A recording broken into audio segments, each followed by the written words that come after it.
Assalamualaikum warahmatullahi wabarakatuh. Alhamdulillahillazi arsala rasulahu bil huda wa dinil haq liyuzhirahu 'ala dini kulli walau karihal musyrikun walau karihal munafiqun. Amma ba'du. Asyhadu an la ilaha illallah wa asyhadu anna Muhammadar Rasulullah. Puji syukur atas kehadiran Allah Subhanahu wa taala yang telah melimpahkan rahmat dan karunia-Nya kepada kita semua sehingga kami dapat menyelesaikan tugas labor mini Bank Syariah dalam berkelompok. Baiklah, kami dari kelompok 2 yang beranggotakan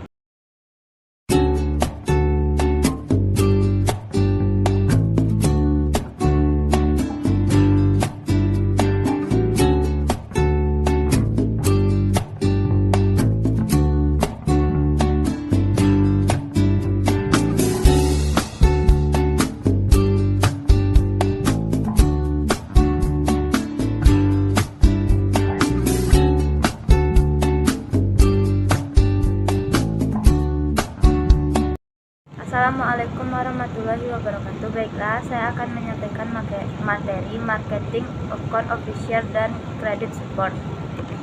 1. Konsep marketing.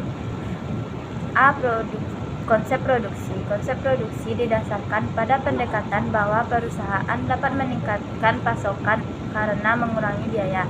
D. Konsep produk.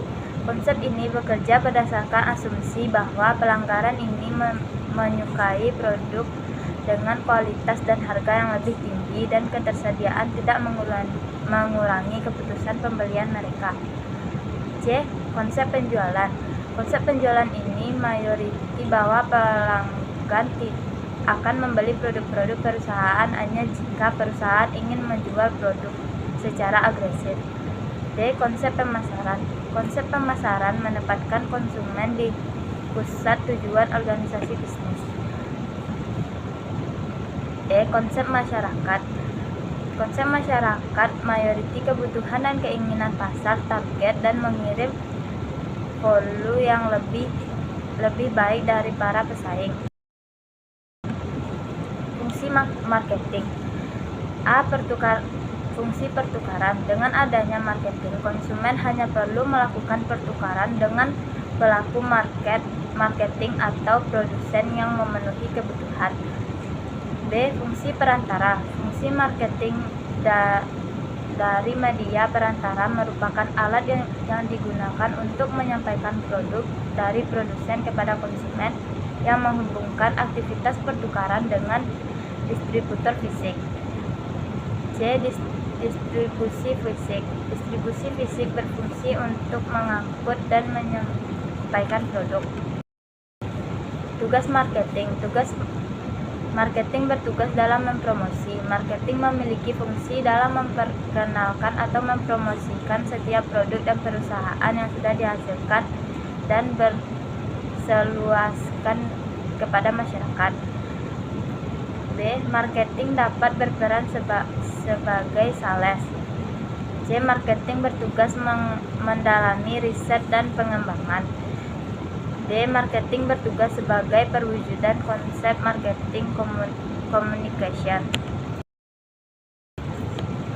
Strategi marketing bank. 1. Segmentasi. Segmentasi atau pengelompokan nasabah diperlukan agar masyarakat dilakukan sesuai dengan kebutuhan, keinginan, kekuatan, dan daya beli kelompok-kelompok nasabah.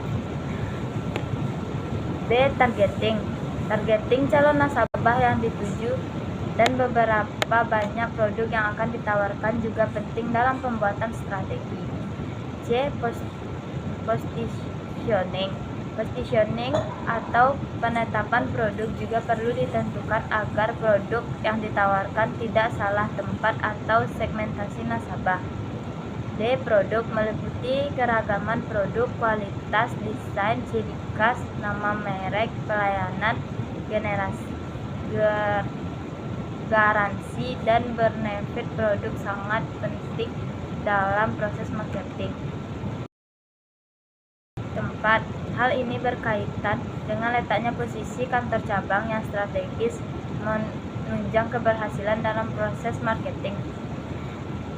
Terus harga merupakan unsur yang sangat penting karena berkaitan dengan harga produk bank itu sendiri. Selanjutnya promosi. Dalam promosi, dunia perbankan bertujuan untuk mengenalkan produk tertentu kepada nasabah, baik itu produk lama yang diperbarui maupun produk baru dengan berbagai keunggulan. Seterusnya, marketing produk funding dan lending. Lending penyaluran dana. BMT bukan sekedar lembaga keuangan non-bank yang bersifat sosial, namun BMT juga sebagai lembaga bisnis dalam yang dikumpulkan dari anggota harus disalurkan dalam bentuk pinjaman kepada anggotanya. Pinjaman dana kepada anggota disebut juga dengan pembiayaan. Pembiayaan adalah suatu fasilitas yang diberikan BMT kepada anggotanya untuk menggunakan dana yang telah dikumpulkan oleh BMT dari anggotanya. Orientasi pembiayaan yang diberikan BMT adalah untuk mengembangkan dan meningkatkan pendapatan anggota dan BMT. Sasaran pembiayaan ini adalah semua sektor ekonomi seperti pertanian, industri, rumah tangga, perdagangan, dan jasa. Assalamualaikum warahmatullahi wabarakatuh. Baiklah, saya akan melanjutkan untuk membacakan materi yang kedua, yaitu konsep pembiayaan dan kredit. Pertama, konsep pembiayaan. 1. Pengertian pembiayaan. Arti pembiayaan menurut Kamus Besar Bahasa Indonesia atau KBBI adalah segala sesuatu yang berhubungan dengan biaya. Pertama, secara etimologi, pembiayaan berasal dari kata biaya, yaitu pembiayaan kebutuhan usaha.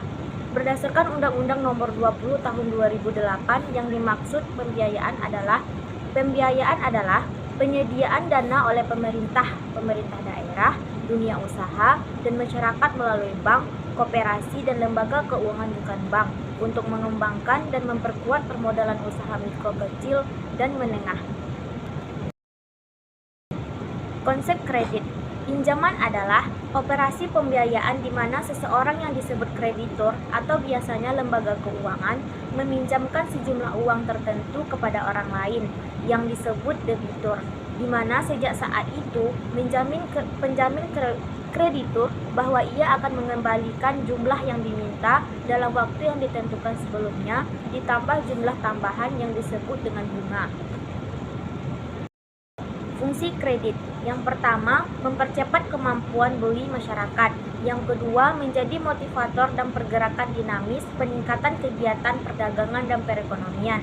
Yang ketiga, memperluas lapangan kerja bagi masyarakat. Yang keempat, memperlancar arus barang dan arus uang.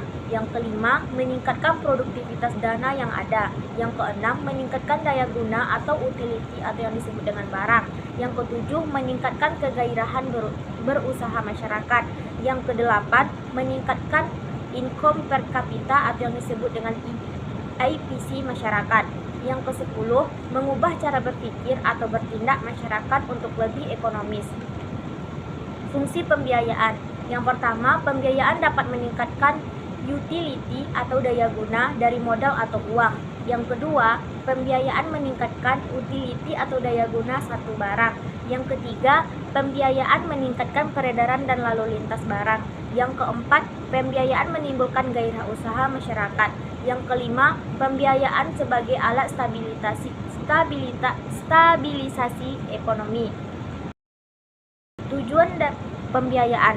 Yang pertama, untuk mendapatkan keuntungan dari perolehan imbalan atau bagi hasil atau pembiayaan yang telah dilakukan sesuai dengan kesepakatan. Yang kedua, untuk membantu usaha atau bisnis yang membutuhkan modal dan mengalami kekurangan dana. Yang ketiga, untuk mendukung pemerintah dalam penyaluran dana kepada masyarakat demi tetap menghidupkan kegiatan perekonomian. Prinsip pemberian kredit yang disebut dengan 5C. Yang pertama, karakter, capacity, capital, collateral, and condition. Yang selanjutnya, prinsip pemberian kredit yang disebut dengan 7P.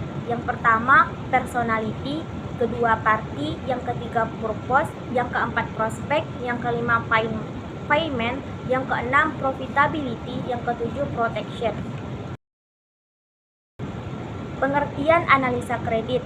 Penilaian atau analisa kredit merupakan salah satu kegiatan analisis atau penilaian berkas atau data dan juga berbagai aspek yang mendukung yang diajukan oleh pemohon kredit, di mana sebagai dasar pertimbangan pengembalian keputusan apakah permohonan kredit tersebut diterima atau ditolak.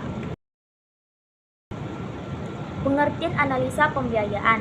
Analisa pembiayaan merupakan sebuah kegiatan untuk mengukur aspek-aspek penting yang harus diketahui oleh bank dari nasabah, di mana sebelum bank melakukan pembiayaan pada nasabah tersebut. Sekian, terima kasih.